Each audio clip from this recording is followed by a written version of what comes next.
For countless years, people have used silver and gold as their primary currency. And over those years, some of it was lost, stashed, or otherwise taken and hidden from history.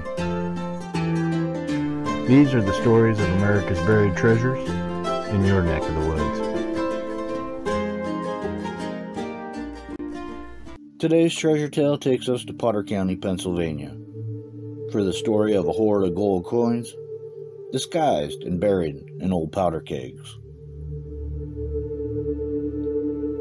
Back in the late 1600s, Canada was not yet an English colony. In fact, it was actually the French who laid claim to it. French-Canadian trappers roamed the land in search of pelts and hides that they'd either trapped themselves or were bought or traded for from the Native Americans living in the area.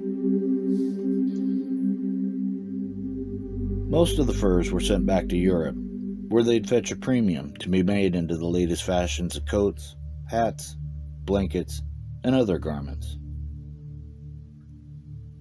The trappers would either trade trinkets to the Indians, or purchase them with gold or silver coins supplied by the French crown in exchange for a cut of the profits.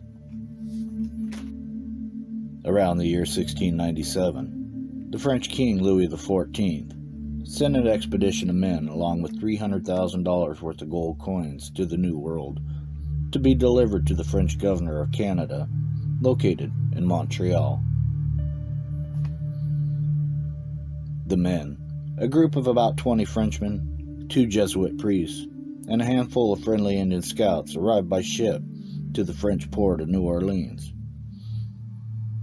where they'd embark on a voyage north via the Mississippi River and other waterways to reach Montreal. The planned trip would take them nearly 2,000 miles through both friendly and not-so-friendly Native Americans, using the rivers and lakes along the way without land portages to minimize the threat of Indian attacks from hostile tribes. The plan was to take the Mississippi River north to the Ohio River and up the Allegheny to the Conwego River to Lake Chautauqua. From there, they would cross the lake to Pendergrass Creek, where they'd follow it up to Lake Erie, into Lake Ontario, and on to Montreal. The expedition was ordered to protect the shipment of gold with their lives if need be, and not let it fall into the hands of the English or the hostile Seneca Indians. In New Orleans, the group made rafts and boats to make their journey. The gold was placed in wooden kegs. The kegs were mostly filled with coins, with a layer of gunpowder placed over the top to disguise the contents. Then they were lashed down to the deck with rope to prevent them from falling overboard. The party left the port of New Orleans and headed north up the Mississippi to the mouth of the Ohio River, where they were thought to have camped for several days to repair the rafts, hunt for fresh meat to replenish their food stores, and build canoes that would be needed later on to traverse the narrower streams they knew they would encounter. As they made their way up the Ohio River, the priests made maps and marked locations that would be suitable for settlements and forts to be built by future expeditions.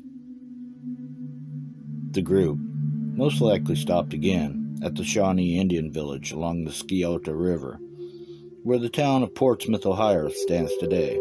The French and the Shawnee were good friends, and the stop would once again to make any necessary repairs and restock some supplies. At the fork of the Ohio and Allegheny Rivers, they once again set up camp. Afterwards, they followed the Allegheny River, bringing them closer to the hated enemy, the Seneca Indians, who had attacked and killed some 200 or more French settlers just a few years before. The group changed their route along the way to try and avoid the Seneca Nation altogether. Instead of traveling up the Conwego River, they decided to continue following the Allegheny to its headwaters, where they could take the Genesee River north to Lake Ontario, where they could possibly avoid the Senecas altogether. But this wasn't the case.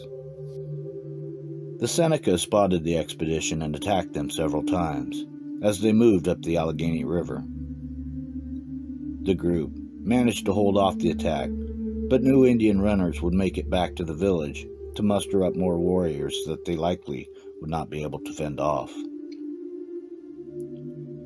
It was decided by the party to bury the gold and continue on foot overland to the Genesee River, then onward to Montreal. They reached land in an area now known as the Valley of Boree. They buried the gold kegs at the base of a boulder as large as a house. The priests carved a large cross into the rock and made a map of the location for the gold after they had reached and could return with more men. Traveling by night and hiding during the day, the group finally arrived in Montreal after several days. They informed the governor of the situation and that the gold was hidden near the head of the Allegheny. The large rock had been marked and a map of the location had been made.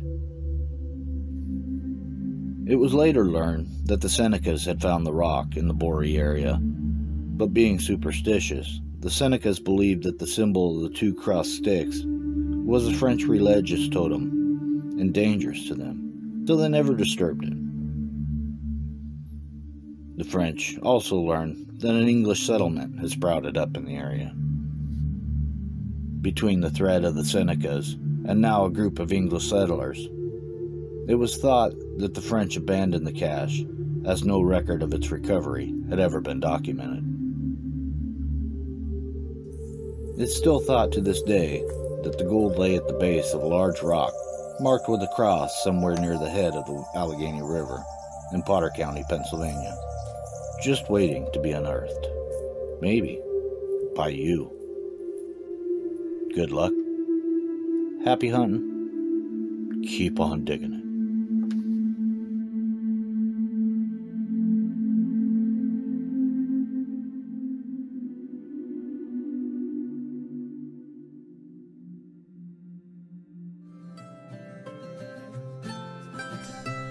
Please like, subscribe, and share with a friend.